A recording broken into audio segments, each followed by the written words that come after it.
Om Swastiastu.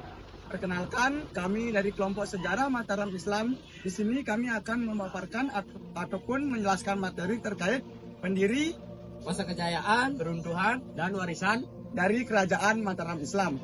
Sebelum kami memaparkan materi tersebut, izinkan kami memperkenalkan diri terlebih dahulu. Perkenalkan, saya atas nama Ibtu Agus Satya Ari Pranata nomor absen 11. Perkenalkan, nama saya Geda Ita Krisdawan nomor absen 2. Perkenalkan, nama saya Urakada Agung Ada Sarjana absen 30. Dan saya Imade Agus Kinsa Wiratama nomor absen 8. Baik, selanjutnya kita akan lanjut ke materi yang akan dibahas.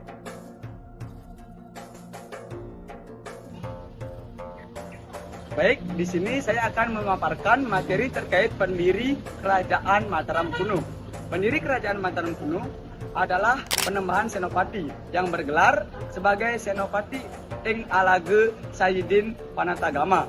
Beliau memerintah dari tahun 1587 hingga 1601. Penembahan Senopati memiliki nama asli Danang Sutawijaya yang merupakan putra dari Ki Ageng Pemanahan yang merupakan penguasa wilayah Kota Gede dan bawahan dari Kesultanan Pajang.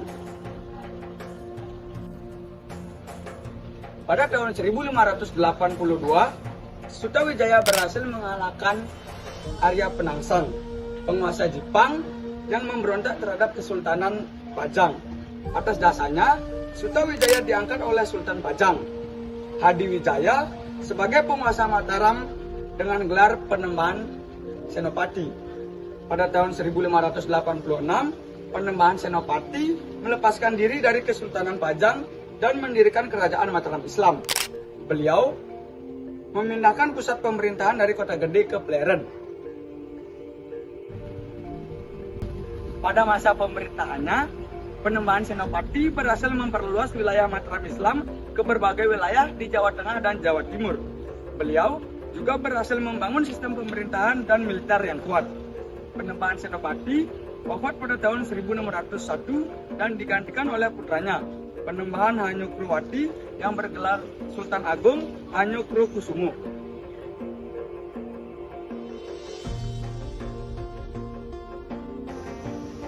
Masa kejayaan Mataram Islam terjadi pada abad ke-17 di bawah pemerintahannya Sultan Agung. Nah, ia memimpin pada tahun 1613 sampai dengan 1645. Dan putranya Sultan Amangkurat memimpin pada tahun 1646 hingga 1677. Pada masa ini Mataram mengalami puncak kekuasaan politik dan juga kebudayaan di Jawa Tengah. Nah, mereka berhasil menguasai wilayah dan memperluas keterangan dan juga mendukung perkembangan seni dan sastra Jawa seperti seni wayang kulit dan sastra klasik Jawa. Kejayaan ini terus berlanjut meskipun Mataram terbagi menjadi dua kubu, yaitu Kesultanan Surakarta dan Kesultanan Yogyakarta. Setelah perjanjian Giyanti pada tahun 1755 Masehi.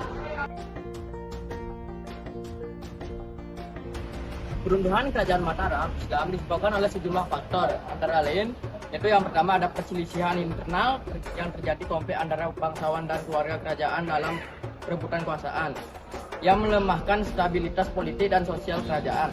Yang kedua ada intervensi asing, yaitu OFC dan kekuatan-kekuatan Eropa lainnya melakukan intervensi militer dan politik serta memanfaatkan perselisihan dalam kerajaan untuk mengambil keuntungan ekonomi dan politik.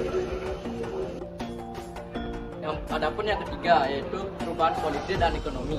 Perubahan dalam tata pemerintah, perdagangan, dan ekonomi global seperti sistem kapitalisme dalam pergeseran kekuatan politik di wilayah Asia Tenggara turut berkontribusi pada keruntuhan Mataram. Adapun yang keempat, tekanan dari kerajaan tetangga. Tekanan dari kerajaan tetangga seperti Kesultanan Banten dan Kesultanan Demak juga ikut melemahkan kekuatan Mataram. Yang kelima ada krisis internal, yaitu krisis agraria, perubahan sosial, dan ketidakpuasan rakyat terhadap pemerintah yang korup dan tidak efektif turut memperburuk situasi kerajaan Mataram Islam.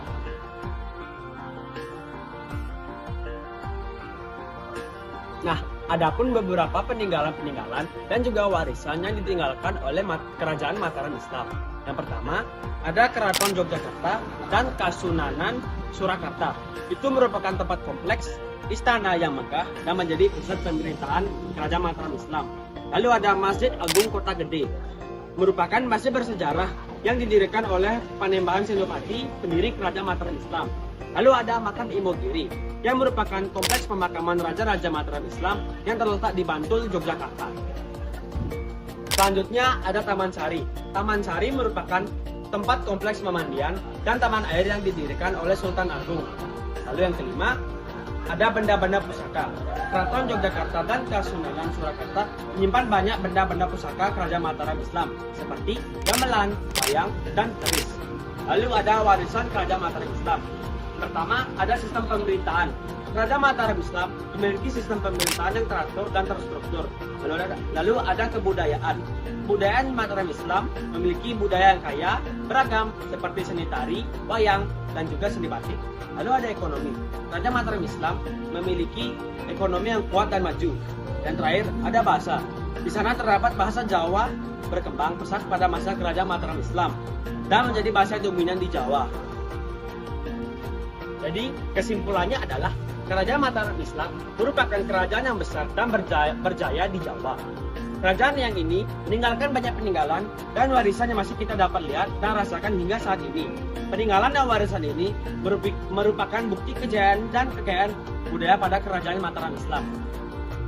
Baik, sekian dari materi yang dapat kelompok kami paparkan. Terima kasih telah menyimak dan mohon maaf apabila ada salah kata atau salah informasi. Sekian dari kelompok kami ucapkan Parama Santi. Om Santi Santi Santi Om.